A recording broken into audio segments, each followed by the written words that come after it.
vamos a continuar desarrollando el tema, pues, ya de la parte especial, ¿verdad?, del derecho internacional privado. Ya la parte general, pues, la dejamos en la primera parte y parte de la segunda, ¿verdad?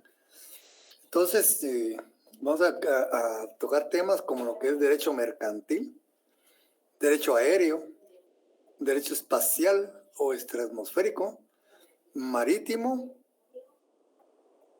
el derecho penal, la extradición, derecho fiscal, el procesal, laboral y notarial. Son temas, pues, que se basan en conocimientos que ustedes ya han adquirido a lo largo de la carrera. Vamos a tener en cuenta diferentes leyes, ¿verdad? Tales como la propia Constitución, la ley del organismo judicial, el Código de Comercio, lo que se denomina la ley del reconocimiento de la comunicación y firmas electrónicas, y ese ya se aplica pues en nuestro país, ¿verdad?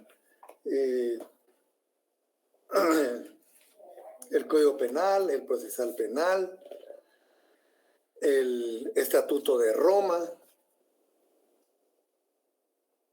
que este es muy importante.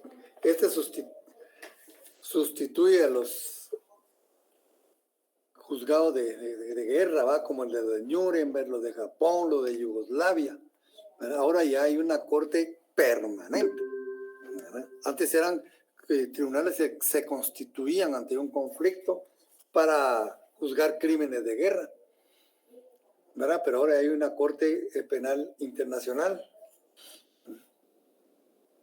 Vamos a tener también lo que es el decreto 1-2016, lo que le llaman de la apostilla, ¿verdad? Pero realmente su nombre es Convenio suprimiendo la exigencia de legalización de los documentos públicos extranjeros, hecho en La Haya el 5 de octubre de 1961. Como ven ustedes, este convenio se suscribió desde 1961 y Guatemala la aprueba y lo ratifica hasta el 2016. Todo ese tiempo le llevó. Pero lo que le llaman, como le digo, es de la apostilla, ¿verdad? Ustedes piden el decreto 1-2016 y tiene que venir acompañado del convenio, ¿verdad? De ese convenio. También vamos a tener lo que es la ley reguladora del procedimiento de extradición. Ley reguladora del procedimiento de extradición, contenía el decreto número 28-2008. Aquí hay unas cuestiones muy importantes relacionadas con los documentos provenientes del extranjero. Muy importante. Y esa se ha aplicado últimamente de Guatemala para los Estados Unidos, principalmente en cuestiones de narcotráfico y de políticos corruptos que han tenido que ser extraditados, solicitados por los Estados Unidos, ¿verdad? Y como van a ver ustedes, no es el presidente el que aprueba la extradición. El presidente únicamente ejecuta, ¿verdad? Pero es que se echa todo el peso encima, ¿verdad? En estos casos de extradición. Entonces, como ven, hay bastantes leyes, ¿verdad? El Código Procesal Civil y Mercantil. Pero como ustedes ya los estudiaron, ya los conocen profundamente, ¿verdad? Entonces, es solo de dar un pequeño pincelazo para que ustedes se ubiquen inmediatamente. Incluso ustedes se acordarán, en materia de derecho procesal civil hay un capítulo dedicado a ejecución de sentencias extranjeras. Imagínense, para que ustedes vean la amplitud. El Código de Trabajo también tenemos cuestiones de derecho internacional privado, contratación de guatemaltecos para trabajar en el extranjero y contratación de extranjeros para trabajar en Guatemala. Como ven, hay en nuestras leyes también, pues, y nuestras propias actividades tienen bastante presencia en el ámbito internacional privado. Ahora, respecto al derecho mercantil, ¿verdad? Que es la primera parte, el primer tema, pues, de esta parte, vemos que de nuestra propia constitución política reconoce como una libertad la actividad de comercio, ¿verdad? Ya desde ahí vemos que esta actividad puede ser regulada desde la más alta jerarquía jurídica de nuestro sistema jurídico, ¿verdad? Y nuestra Constitución dice, se reconoce la libertad de industria, de comercio y de trabajo. Salvo, eso es importante, ¿verdad? Salvo las limitaciones que por motivos sociales o internacional impongan las leyes. En principio todos, ¿verdad? Nacional y extranjero tenemos esa libertad. Entonces está reconocido como una libertad.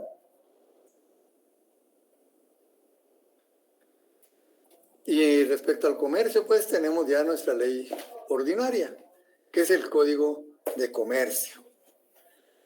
¿Y cuándo es importante para el derecho mercantil? Para el derecho internacional privado, la actividad mercantil, cuando existe el elemento extranjero. Aquí el doctor Larios hace un apunte, ¿va? Dice, el derecho mercantil es de por sí bastante universal, dice, ¿verdad? Eso no lo podemos negar nosotros. En todos los estados se encuentran disposiciones parecidas en su contenido sustantivo y adjetivo, probablemente por la misma esencia del objeto, ¿verdad? ¿Cuál es la esencia de esto, del derecho mercantil? Regular relaciones de comercio. Ahí estamos, ¿verdad? No obstante lo anterior, existen todavía algunos aspectos que dan lugar a conflicto, ¿verdad?, de aplicación de leyes, ya sea de orden sustantivo, ya sea de orden adjetivo. La Organización de las Naciones Unidas, por medio de la Comisión Jurídica, ha venido trabajando en una especie de código mercantil universal. También ha surgido la inquietud de uniformización sin que hasta la fecha se haya llegado a algo concreto. Bueno, pero sí hay algo que se está universalizando mucho, como que fuera de los códigos, ¿verdad?, fuera de la manifestación legislativa de los estados, que es lo que le llamamos lex mercatoria. Dentro de la lex mercatoria encontramos lo que son los incoterms. Ustedes ya creo que vieron algo de eso en derecho mercantil, ¿verdad? Y eso es muy importante. Eso se aplica descomunalmente todos los días en el ámbito internacional. E incluso ha tomado fuerza a través de los tratados de libre comercio.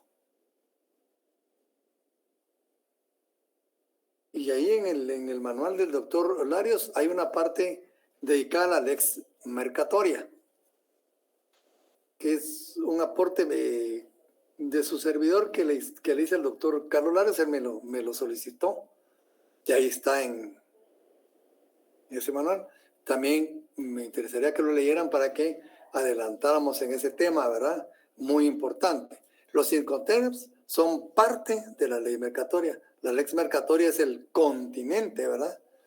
Y los incoterms es el contenido, aparte de otros que existen relacionados con bancos y otras cuestiones ahí, ¿verdad?, que son lex mercatoria.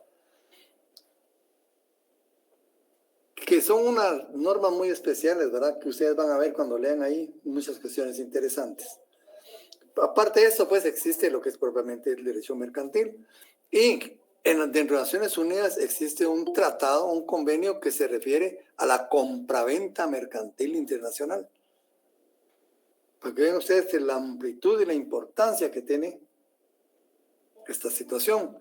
Y otra cuestión que ha impulsado mucho el comercio es que es de naturaleza muy ágil. Y en un momento determinado choca con la rigidez y lentitud de las legislaciones nacionales, incluso en las legislaciones internacionales. Parte de ello es la que se debe la existencia de los cincoteros, que nacen en el medioevo, ¿verdad? Cuando el derecho mercantil empieza a crecer de una manera exponencial, ¿verdad?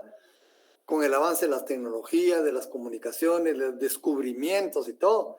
Y las legislaciones rígidas no podían responder, ¿verdad?, a las necesidades y agilidad del derecho mercantil. Y esto sigue existiendo actualmente, ¿verdad? Y se han contemplado parámetros, ¿verdad?, para el desarrollo de esta actividad económica muy importante. Dice aquí, citando a un autor, el doctor Larios, tiene por objeto el derecho mercantil internacional la jurídica relación de este fenómeno económico y social denominado comercio, cuando se verifica entre individuos o sociedades pertenecientes a diversos países. Yo lo ampliaría un poco más, ¿verdad? Porque no solo los sujetos, sino también puede ser el objeto, el lugar propiamente donde se celebre, donde se realice el acto mercantil, sus consecuencias, ¿verdad? El lugar de su cumplimiento, todo esto. Entonces sería cuando el elemento extranjero, ¿verdad?, existe en una relación de carácter mercantil. Una de las cuestiones importantes que hay que determinar, en primer lugar, es lo que se refiere a cualidad de comerciante y capacidad de comerciante. ¿Serán lo mismo? ¿Serán sinónimos? Son diferentes. Cualidad de comerciante y capacidad de comerciante. A nivel internacional esto es muy importante, porque ¿quién del extranjero puede venir a ejercer el comercio acá? ¿Quién del extranjero podemos reconocerle su calidad de comerciante? Entonces, capacidad de comerciante, cualidad de comerciante, es uno de los temas que hay que empezar a responder, ¿verdad? Entonces, cuando hablamos de cualidad de comerciante, ¿a qué nos referimos? Cuando hablamos de capacidad de comerciante, ¿a qué nos estamos refiriendo? En cuestiones muy puntuales, ¿verdad? Cualidad de comerciante. Nos estamos refiriendo a quién es comerciante, ¿verdad? ¿Quién es comerciante? Ahí estamos hablando de una cualidad.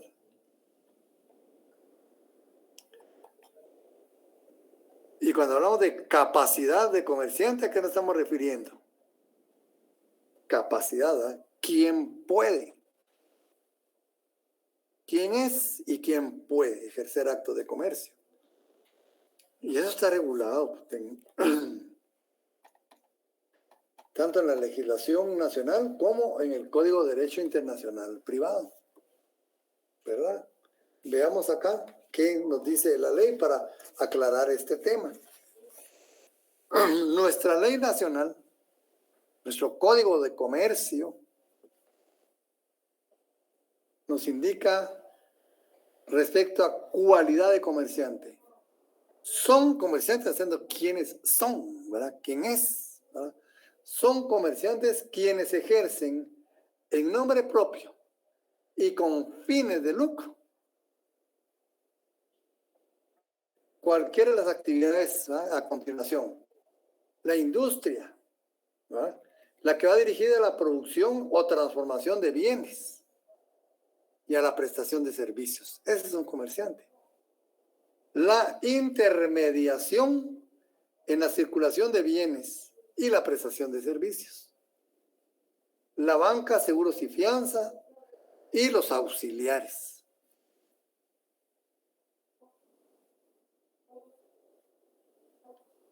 Pero dice también las sociedades organizadas bajo forma mercantil también tienen la calidad de comerciante, esa cualidad.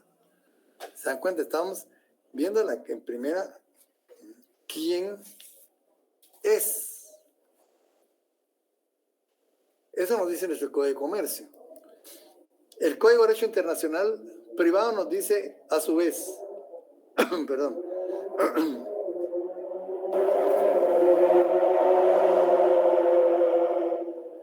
para todos los efectos de carácter público,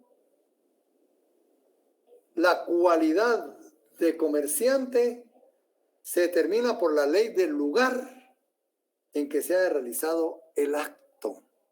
Fíjense, así lo determina. Y aquí nos está diciendo quiénes son. ¿Se dan cuenta cómo se concatenan los dos sistemas jurídicos, ¿verdad? El que nos dirige, el que nos guía y el que determina quién. Y eso es importante, porque fíjense que el acto de la calificación del acto o de la cualidad del comerciante o del acto de comercio, ese es de carácter público. Como ven, el derecho mercantil no es químicamente puro derecho privado. Hay también derecho público en derecho mercantil. La calificación de comerciante, de calidad de comerciante y la calificación del acto son de carácter público. Porque las personas no pueden determinar, ¿verdad?, a su propia voluntad si son o no comerciantes o si su acto es mercantil o civil. Es la ley la que determina eso. Entonces, en esa parcela, ¿verdad?, del derecho mercantil, tenemos derecho público en la calificación de comerciante y en la calificación del acto. Eso es lo importante, ¿verdad? ¿Por qué? Porque esa calificación tiene consecuencias. No es lo mismo un reclamo de carácter civil que un reclamo de carácter mercantil. Incluso estas ramas del derecho tienen principios filosóficos diferentes. Y va a ser diferente el resultado. Entonces vemos pues la cualidad de comerciante se determina por la ley del lugar en que se realice el acto o se ejerza la industria.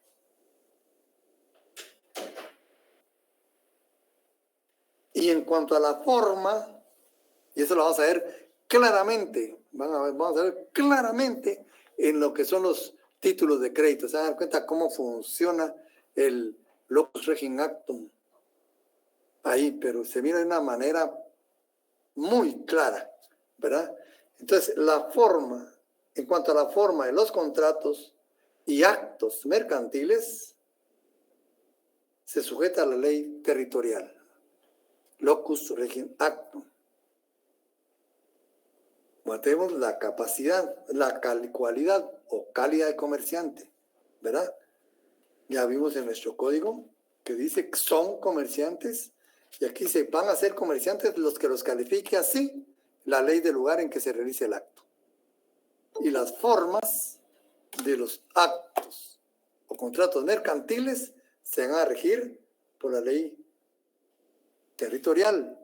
O sea, si estamos hablando de forma, será en principio el locus regit actum. Ahora, capacidad. capacidad de comerciantes. Entonces vimos en cuanto a la cualidad, pues, cualidad pueden ser las personas, ¿verdad? Con ciertas características y algunas sociedades organizadas bajo forma mercantil. Esas son cualidad. Capacidad, nos dice nuestro código, tienen capacidad para ser comerciantes las personas individuales y jurídicas que, conforme al Código Civil, son hábiles para contratar y obligarse. Ahí está determinando. Pero también nos dice respecto al elemento extranjero, los extranjeros podrán ejercer el comercio. Ahí ya está hablando de capacidad, ¿verdad? Tendrán capacidad para ejercer el comercio y representar a personas jurídicas cuando hayan obtenido su inscripción de conformidad con las disposiciones del presente código. Artículo 6 y artículo 8 del Código de Comercio. Hasta ahí ya estamos viendo quién puede, ¿verdad? ¿Quién puede? Las personas individuales, jurídicas, conforme al Código Civil, son hábiles. Y los extranjeros también pueden, pero siempre y cuando estén inscritos conforme a nuestras leyes. Y dice el Código de Derecho Internacional Privado, artículo 232. La capacidad, ya está hablando también de capacidad, para ejercer el comercio y para intervenir en actos y contratos mercantiles se regula por la ley personal de cada interesado.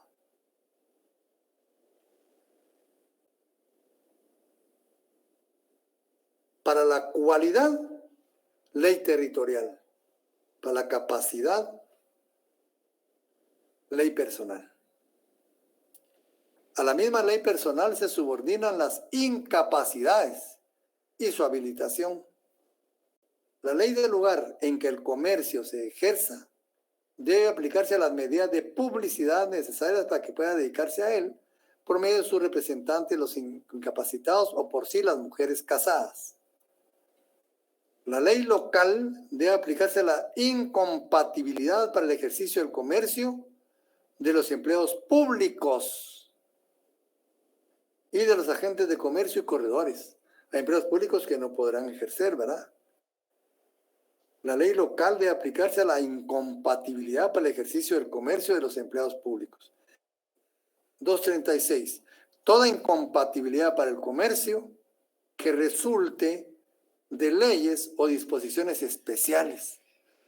Por ejemplo, hay actividades comerciales que no se pueden ejercer, ¿verdad? Ahora ya hay concesiones. Antes no se podían dar concesiones a extranjeros. Hasta hace poco, ¿verdad? Empezaron a darse concesiones a extranjeros. Pero antes no se podía, ¿verdad? Entonces dice, toda incompatibilidad para el comercio que resulte de leyes o disposiciones especiales en determinado territorio se regirá por el derecho de ese territorio, el mismo, ¿verdad? 237.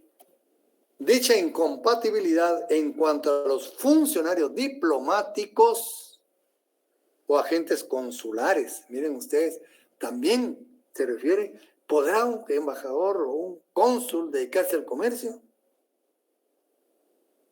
Entonces dice, dicha incompatibilidad en cuanto a los funcionarios diplomáticos o agentes consulares se aplicará por la ley del Estado que los nombra. Bueno, y es una. Punto y seguido. El país en que residen, o sea, el país receptor, ¿verdad?, tiene igualmente derecho de prohibir el ejercicio del comercio.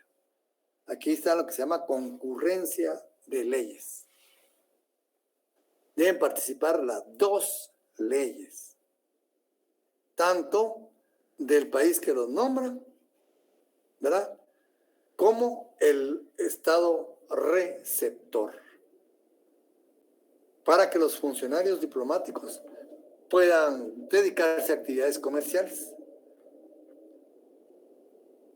El contrato social, en su caso, la ley a que esté sujeto se aplica la prohibición de que los socios colectivos o comanditarios realicen operaciones mercantiles, bueno, etcétera, ¿verdad? Entonces, como ven, también tiene algo relacionado con los agentes diplomáticos, artículo 237 del Código de Derecho Internacional Privado. Aquí tenemos unos apuntes también relacionados con esto, que como les digo, este documento se los vamos a hacer llegar. Hemos utilizado algunos autores. En este caso no quise utilizar al doctor Larios porque lo tenemos acá, pero en otros documentos que les voy a dar sí está citado el doctor Carlos Larios. Aquí me basé en el tratadista Sánchez de Bustamante, B.M. Carrió, uruguayo. Sánchez de Bustamante es cubano, ¿verdad? Nuestro compatriota José Matos Pacheco, un jurista de talla continental como mínimo, muy bueno. El doctor Muñoz Meani, otro diplomático brillante y catedrático de la facultad también en Derecho Internacional, Enrique Muñoz Meani. Tenemos al profesor costarricense Gonzalo Ortiz Martín y al doctor Víctor Romero del Prado, argentino. Él tiene dice manual de derecho, pero son 2 tomos, como de 2000 páginas cada tomo, son enormes. Todos ellos son unos tratadistas muy calificados, muy versados en este tema, todos ellos.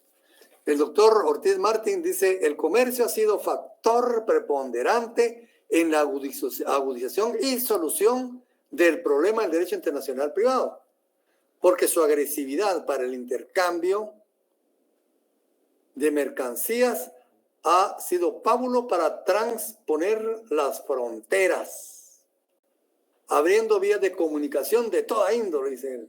Pone ahí terrestre, marítima y aérea. Yo le agrego hoy, ¿verdad? También digital. En aquel tiempo, pues, todos esos autores son de mediados del siglo pasado, ¿verdad? 50, 60. Unos anteriores todavía, ¿verdad? Todavía no existía el Internet como lo conocemos hoy, ¿verdad? Creando, dice, nuevas necesidades para los pueblos. Es muy importante, ¿no? Ese carácter vertiginoso, ¿verdad?, del derecho mercantil, que lo hace crecer de una manera exponencial, crea también nuevas necesidades para los pueblos. El comercio acerca a las naciones, teniendo por consigna la celeridad de las contrataciones para así dominar mercantilmente una plaza. Dichas características de tal actividad tenía que provocar el rompimiento del aislamiento de las naciones y la rigidez de las leyes. Pero ¿cómo puedo romper las leyes si no tengo el poder legislativo de los estados? El Estado tiene la hegemonía exclusiva, ¿verdad?, con base a su soberanía de crear normas. Y como yo, comerciante, no puedo y necesito, ¿verdad? ¿Cómo enfrentan eso? De ahí viene un poco la historia de la mercatoria, viene más o menos fundamentando esto, ¿verdad? El enfrentamiento del el crecimiento acelerado y vertiginoso del comercio frente a la rigidez y lentitud de las legislaciones nacionales e incluso legislación internacional. Entonces el derecho mercantil también hace frente a este dilema. El comercio, pues, la rigidez de sus leyes para dar paso a un derecho más flexible que actuara con la celeridad requerida sin los muchos requisitos que impone ese derecho, ¿verdad? Y eso dio también paso a que se crea el Código de Comercio. Pero el Código de Comercio incluso se queda corto, ¿verdad?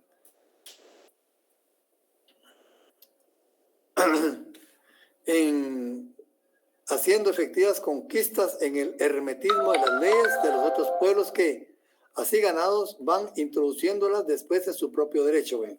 Hay una relación, ¿verdad? Una dinámica muy amplia de actos propiamente de comercio y de aspectos legales. El doctor Matos Pacheco, por su parte, nos dice, la naturaleza del comercio y la influencia decisiva que ejercen el desarrollo y prosperidad de las naciones ha obligado en todas las épocas a que las leyes establezcan preceptos especiales que llevan por fin dar amplias facilidades y mayor celeridad a las operaciones mercantiles. Pues decía yo, ahora los principios filosóficos del derecho civil son diferentes a los del derecho mercantil. Por eso es importante diferenciarlo y determinar quién es un comerciante y quién puede ejercer el comercio. Estas leyes privilegiadas, como el Código de Comercio, ¿verdad?, son la materia de que se ocupa el Código de Comercio, que regula actos jurídicos que en lo general son los mismos que figuran en la legislación civil, ¿verdad?, pero dejan de tener ese carácter civil ya que aparecen en ellos ciertas circunstancias que alteran su modalidad, dándoles un aspecto particular, ya que intervienen, ya que en cuanto a calidad y condiciones especiales de las personas que en ellos intervienen, ¿verdad? El depósito, por ejemplo, mercantil, no es igual que el depósito civil.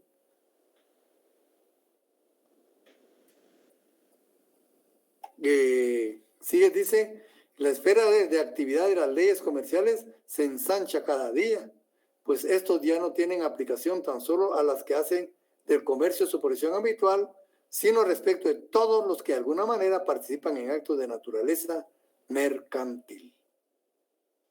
El doctor Romero del Prado, argentino, ¿verdad?, dice que el comercio internacional, actuando en el vasto escenario del mundo, ya nos pone en un contexto, ¿verdad?, espacial, haciendo abstracción de fronteras, impuesto por las necesidades de los hombres, lo que decía anteriormente, ¿verdad?, el otro autor, crea nuevas necesidades, ¿verdad? Impuesto por las necesidades de las personas y la diversa distribución de las producciones en las diferentes regiones de la tierra, distribución, fíjense. Acuérdense que también hoy por hoy existe una división internacional de la distribución de bienes y servicios. ¿Será que nosotros estamos en la cima de la cadena alimenticia de la distribución de bienes? ¿O estamos siendo engullidos por otros países que casi tienen el monopolio de la distribución de bienes y servicios? Ahí tenemos un Amazon, ¿verdad? Un Alibaba, que son monstruos, ¿verdad?, de talla mundial, que acaparan, ¿verdad?, la distribución de bienes y servicios. Por ejemplo, en el arte, fíjense ustedes, solo vean cómo funciona esta cuestión.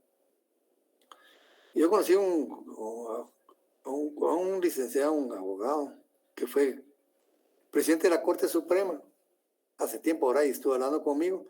Es una persona que muchos recursos económicos, él tiene pues amistades de mucho dinero. Me gustó que tenía una su amiga que empezó a entrar en crisis y que tenía 2 cuadros, 2 Picassos entre sus propiedades. Entonces dijo, yo voy a vender los Picassos y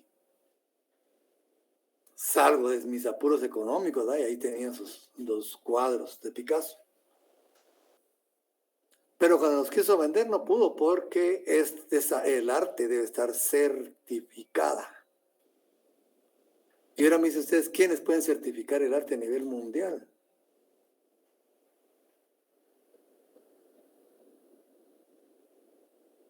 ¿Qué opinan?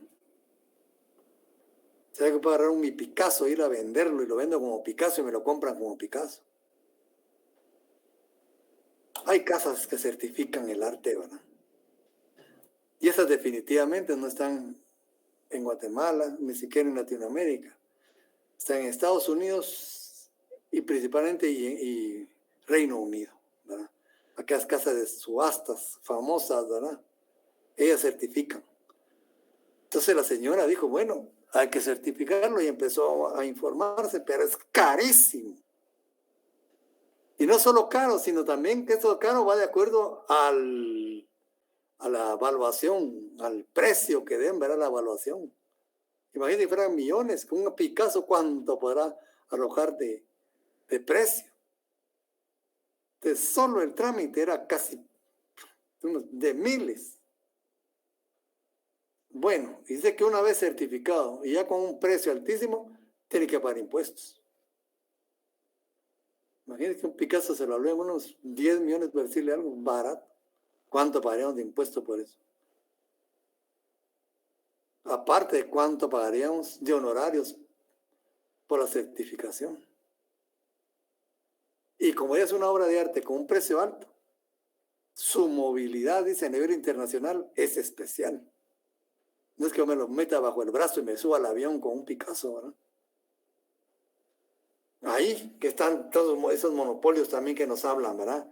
Como que hacen monopolio del arte también, ¿verdad? Ya no, el arte no lo podemos distribuir de una forma libre, sino que ya todo tiene que pasar por esos países y se quedan con una cantidad, ¿verdad?, sobre esos precios. Y si uno no tiene los fondos necesarios, no se va a aventurar. Imagínense que paguemos una gran cantidad por esa evaluación y en la subasta no llegue ese precio, ¿verdad? Y yo quiero salir de mis deudas, que es bien aventurado. Entonces, vemos pues que en el ámbito internacional todas esas cuestiones ya están monopolizadas. Y ustedes ven ahora la distribución a nivel mundial se está monopolizando también. Y eso crea una división internacional, ¿verdad? Entonces dice que estas nuevas necesidades de las personas, ¿verdad?, y la diversa distribución, ¿verdad?, de las producciones en las diferentes regiones de la Tierra, facilitado por el desarrollo de los medios de comunicación, pone en contacto a los habitantes, ¿verdad?, de diferentes países. Claro, nos ponen en contacto ahí, pero ahí llevamos cierta desventaja nosotros en este aspecto que les dije, ¿verdad? Provocando una verdadera interdependencia entre los mismos. ¿Vieron? El arte aquí no puede distribuirse ni venderse. Yo no puedo ir al mercado para vender mi Picasso. No puedo. Es ciertas formas de relación, ¿verdad? Entre los mismos, sí, número de relaciones jurídicas, porque también dentro de eso hay muchas relaciones jurídicas. Por ejemplo, una compraventa mercantil de un cuadro de estos, por decirles, ¿verdad? ¿Cómo puede llevarse a cabo esa relación? ¿Y qué puede intervenir ahí? Fíjense que hay, incluso en el área del derecho mercantil internacional, existe transporte multimodal. Y cada transporte tiene su propio régimen. Y hay mercancías que sí utilizan el transporte multimodal, aéreo, marítimo, terrestre. Cada uno va teniendo sus propios sistemas, ¿verdad? Dice sin número de relaciones. Y dentro de esos sistemas pueden haber otros más, contratos de seguro. Se va a transportar, fíjese que precisamente Picasso te hizo un cuadro que se llama el Guernica.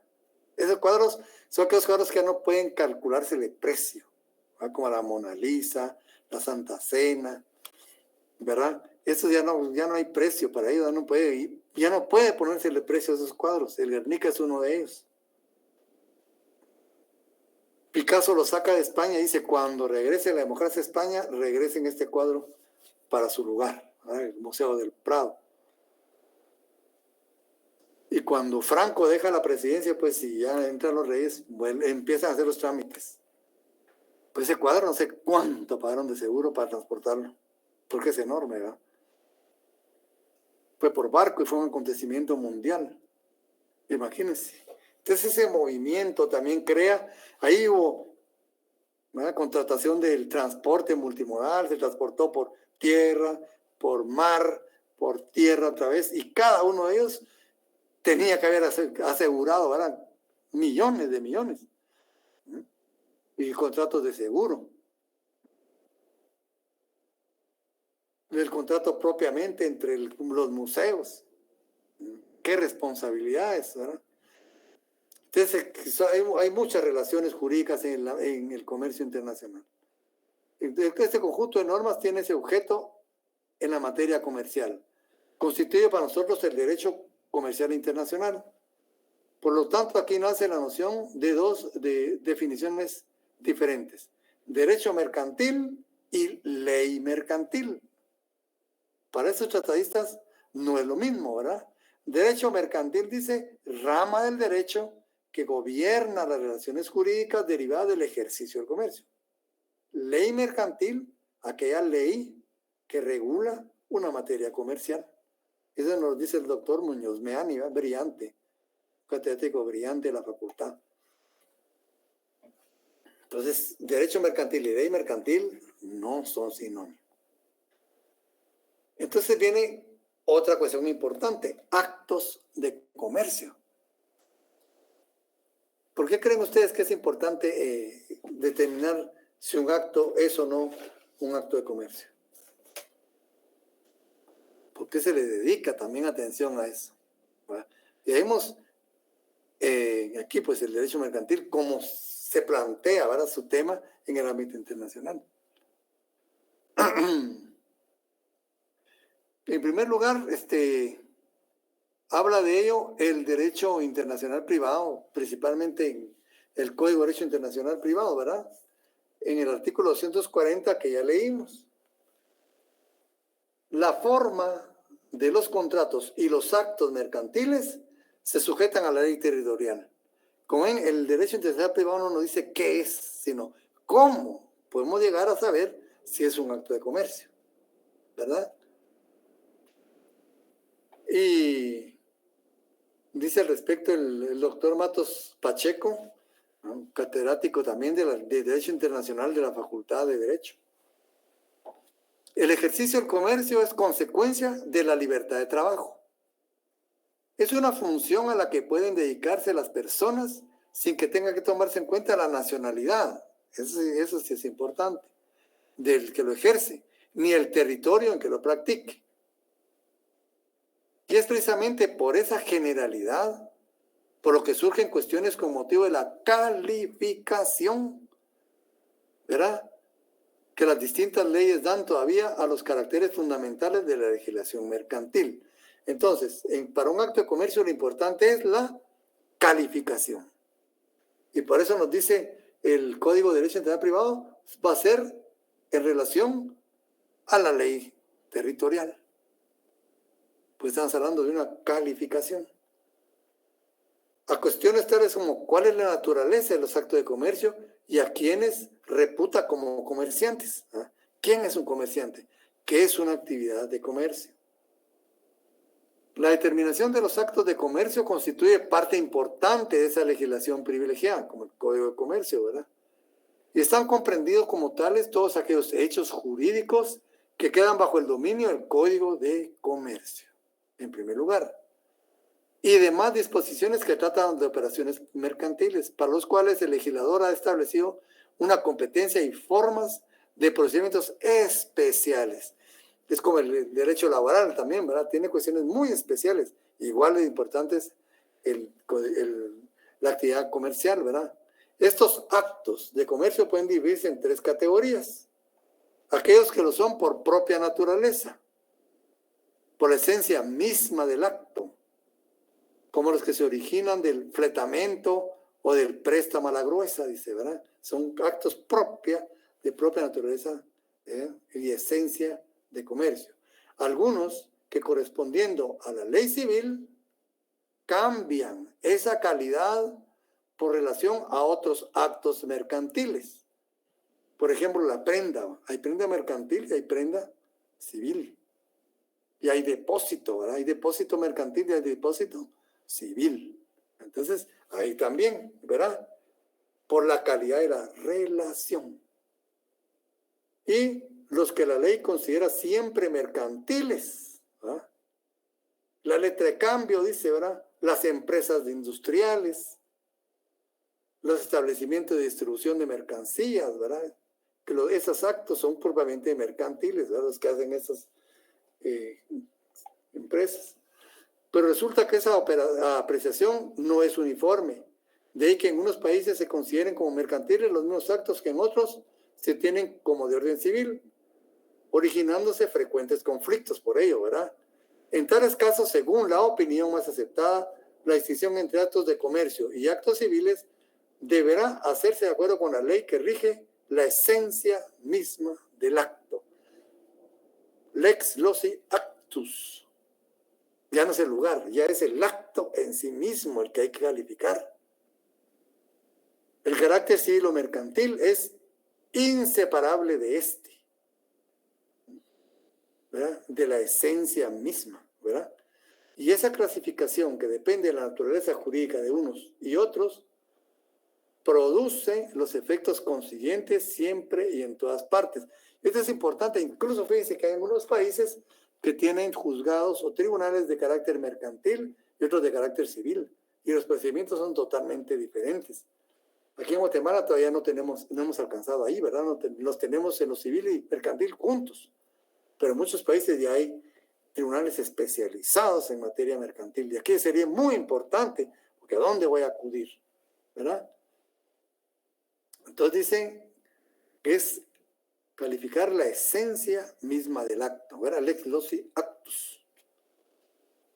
Víctor Romero del Prado también nos dice, ¿verdad? La determinación del carácter del acto jurídico, si es comercial o civil, tiene su importancia en aquellos países que establecen tribunales diferentes. En cuanto a determinación de la naturaleza del acto, indica que cuando en su exposición trató sobre las obligaciones contractuales, indicó que debían ser regidas por la ley expresamente elegida por las partes y presumida como tal, en caso que las mismas callaran en su efecto por la ley del acto. Bueno, aquí lo importante pues es determinar la naturaleza del acto para que nos produzca consecuencias determinadas. El doctor Carlos Lario nos dice pues la distinción entre actos mercantiles y actos civiles reviste importancia en aquellos estados que establecen tribunales distintos para uno u otro, ¿verdad? Pero también aquí pues es importante, ¿verdad? Dice, hay tres tendencias, aquellas que sostienen que es la lex mori, ya que se trata de una cuestión de orden público. Aquellas que definen que aplicando el principio de autonomía de la voluntad, ¿verdad? Si debe acordarse por los actos de carácter libremente hayan establecido las partes. Y aquella escuela que sostiene que es la ley que rige la sustancia del acto, lo que dice también aquí estos tratadistas, ¿va? El doctor Larios va en esa línea, haciendo aplicación de la regla locus regim actum. Aquí le pone lex loci actus, ¿verdad? Bueno, pero entendamos que es la naturaleza del acto, ¿verdad? Que hay cierta confusión. Pero entendamos que es la naturaleza del acto. Ahora aquí se confundió el doctor Larios en poner el principio, porque no es actum, sino es actus, ¿verdad? El acto mismo. Bien, nos parece más acertada esta tercera solución, ¿verdad? O sea, aquí habría para ver si es mercantil o es civil, es ver la esencia del acto en sí mismo, ¿verdad? Y eso implica, pues, incluso sus relaciones colaterales. Entonces, en cuanto a la cualidad y calidad de comerciante, también, ¿verdad? Dice, ¿quién es comerciante? Cualidad. Ahí nos referimos al artículo 239 del Código de Derecho Internacional Privado y al artículo 2 del Código de Comercio, que ya lo leímos, ¿verdad? ¿Qué dice Carrillo al respecto? Es un doctor en Derecho uruguayo, muy bueno, él escribió a principios del siglo pasado, pero tiene unos libros formidables. Indica que el criterio universalmente aceptado es el que aprecia la calidad de comerciante según la ley del país donde la persona ejerce habitualmente la profesión o acto en cuestión. Ahora estamos hablando de la persona. no del acto, ¿verdad? Estamos hablando de...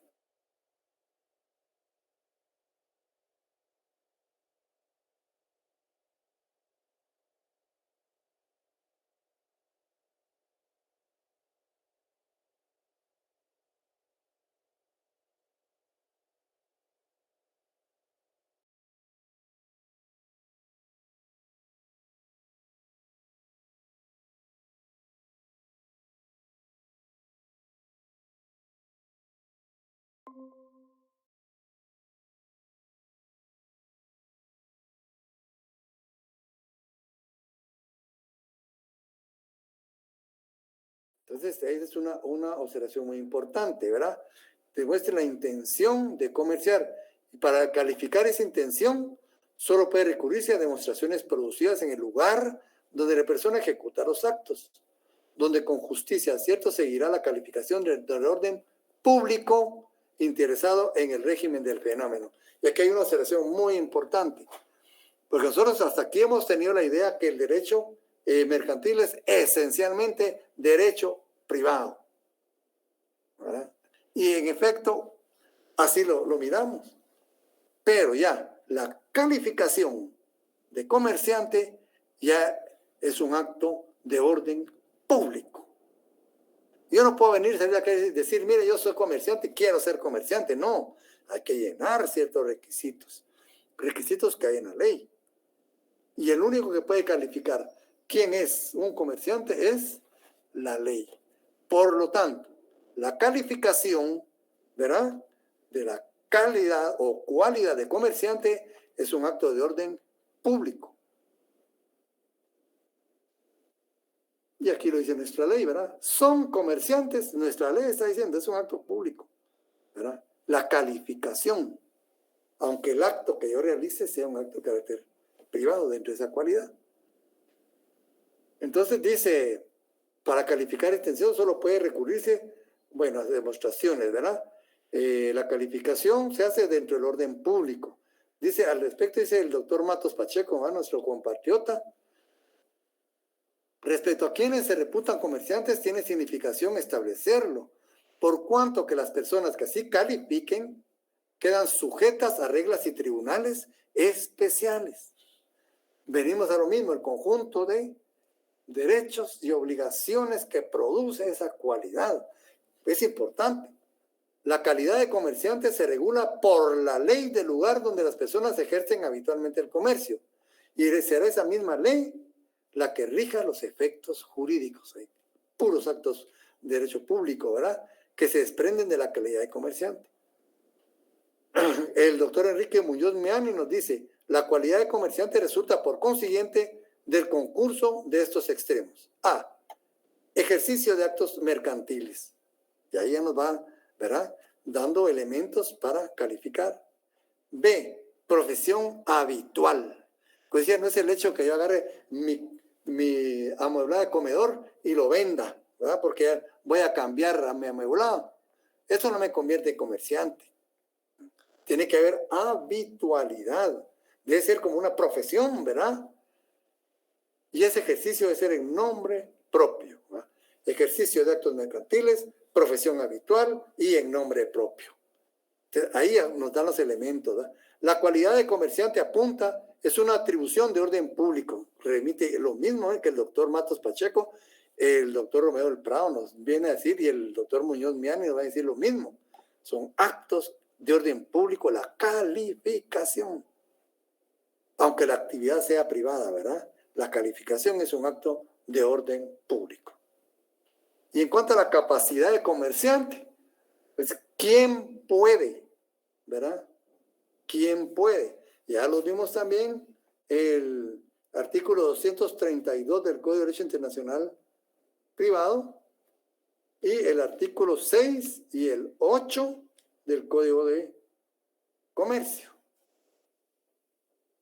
Mientras que la cualidad está en el 2 y 3 del Código de Comercio y 239 del Código de Derecho Internacional Privado. Sánchez de Bustamante dice que las disposiciones relacionadas con la capacidad de comerciante corresponden también al orden público. O sea, ¿quién es comerciante, esa calificación es de orden público. ¿Quién puede ejercer el comercio? O sea, la capacidad, la determinación de la capacidad también corresponde al orden público. Como ven, el derecho mercantil no es derecho privado químicamente puro, también tiene unas aristas de orden público, ¿verdad? Entonces, todos estos grandes tratadistas coinciden, ¿verdad?, en que dentro del derecho mercantil hay cuestiones de orden público, ¿verdad? Y tenemos también las situaciones con los títulos de crédito, ¿verdad? No, el registro mercantil. Son territoriales las disposiciones relativas a la inscripción en el registro mercantil. O sea, obliga por igual a cuanto se encuentre.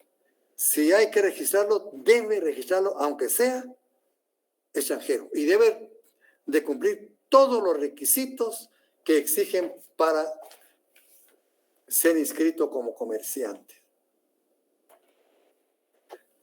Bien, respecto a los títulos de crédito, tenemos la letra de cambio. Ese es un título muy versátil y se utiliza. Y dice el artículo 263 del Código de Derecho Internacional Privado, ¿no? ¿Qué dice respecto a la forma extrínseca, ¿verdad? Las formalidades extrínsecas. Dice, la forma del giro, endoso, fianza, intervención, aceptación, protesto de una letra de cambio se somete a la ley del lugar en que cada uno de dichos actos se realice. Qué interesante, ¿verdad? Si el giro se hace en Guatemala, se somete a la ley de Guatemala únicamente el giro. Si el endoso se hace en El Salvador, se hará conforme a la ley de Salvador únicamente el endoso.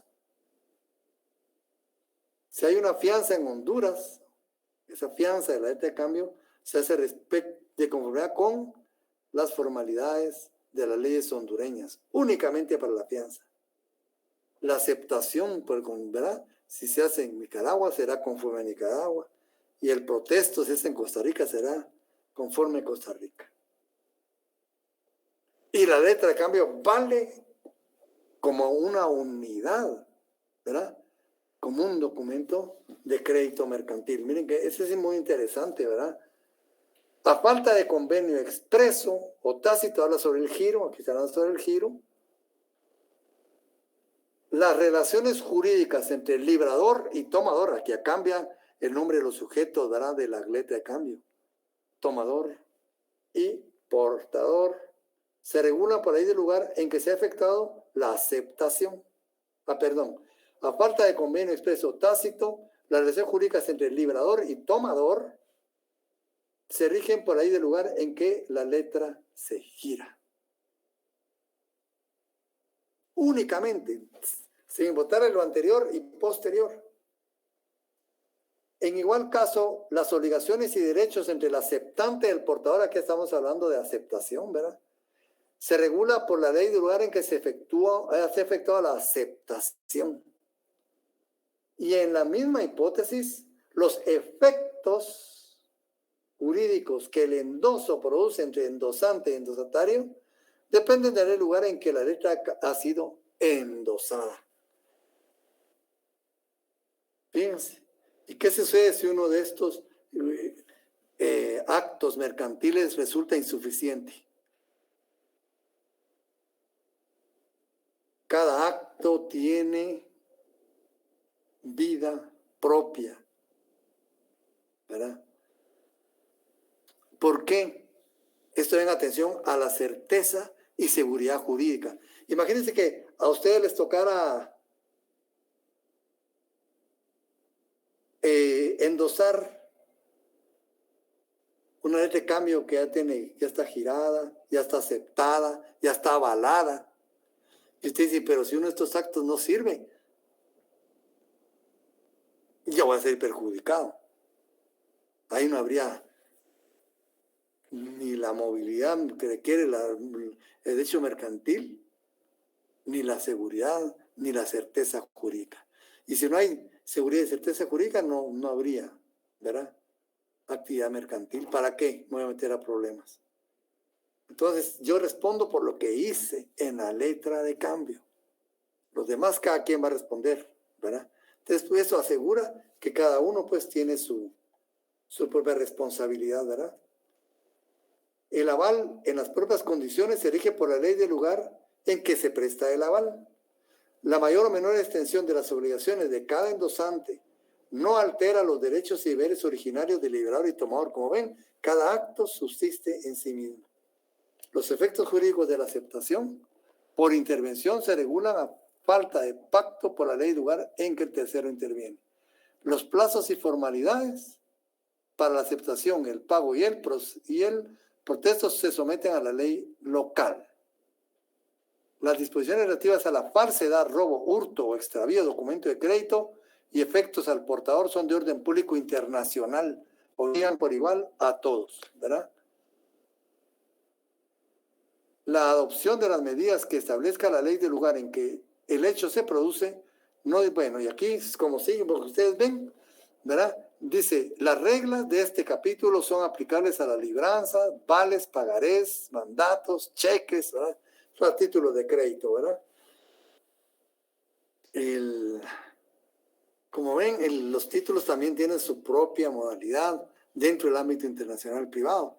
Pero ¿cuál es lo más importante aquí? Resguardar lo que es la seguridad jurídica, la eficacia, ¿verdad? Si no hay certeza en esas cuestiones en la ley, no tendrían la dinámica que hoy por hoy tienen esos títulos de crédito. Entonces, pidiéndole a ustedes que me hagan el favor de darle una lectura a lo que son la lex mercatoria. Dejamos aquí en la clase para vernos el viernes, si Dios lo permite. Fue un placer estar con ustedes, compañeros. Muchas gracias, licenciado. Que pase feliz noche y feliz noche a los compañeros. Se cuidan.